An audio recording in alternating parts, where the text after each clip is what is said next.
প্রিয় কোচের বিদায়বেলায় তাকে শ্রদ্ধা ভরে স্মরণ করেছেন তাসকিন আহমেদ।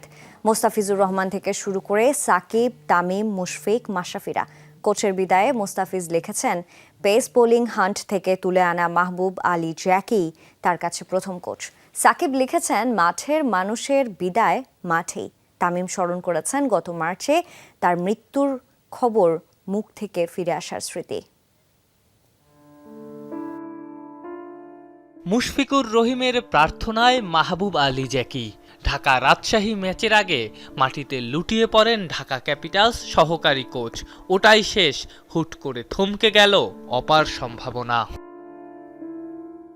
তাসকিন আহমেদের ছোটবেলার কোচ ছিলেন জ্যাকি। অনূর্ধ্ব-19 বিশ্বকাপ জয়ী এই পেস বোলিং কোচ তাসকিনের উত্থান পতনের সাক্ষী। 2016 সালে অ্যাকশন শুধরে ফিরে আসা থেকে শুরু করে ঢাকা এক্সপ্রেসের প্রত্যাবর্তন, সবই জ্যাকির হাতে। প্রিয় কোচের বিদায় বেলায় তাকে শ্রদ্ধা ভরে স্মরণ করলেন তাসকিন। ইনসুইং নিয়ে সমস্যায় ছিলেন মুস্তাফিজুর রহমান, ছুটে গিয়েছিলেন জ্যাকির কাছে। যে কোনো সমস্যায় কোচ জ্যাকিকে পাশে পেতেন মুস্তাফিজ। কোচের বিদায়ে মুস্তাফিজ লিখেছেন, পেস বোলিং হান্ট থেকে তুলে আনা জ্যাকি তার কাছে প্রথম কোচ।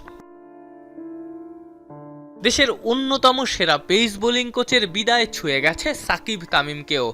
তামিম স্মরণ করেছেন গত মার্চে তার মৃত্যুর মুখ থেকে ফিরে আসার স্মৃতি। সাকিব বললেন, মাঠের প্রতি নিবেদনের গল্প। জ্যাকিকে শ্রদ্ধা ভরে স্মরণ করেছেন মাশরাফি বিন মুর্তজাও। মাশরাফির লেখায় উঠে এসেছে বোলিংয়ের বায়োমেকানিক্স নিয়ে 59 বছর বয়সী এই কোচের প্রজ্ঞা। জ্যাকির বিদায়ে মন কেঁদেছে তার হাতে তৈরি শরীফুল ইসলামের।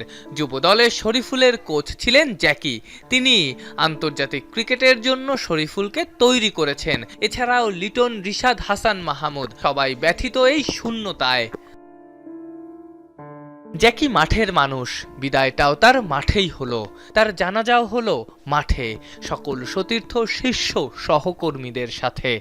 ঢাকা তাদের জয়টাও উৎসর্গ করেছে তাদের কোচের জন্য। আফনান পিয়াল, যমুনা স্পোর্টস, ঢাকা।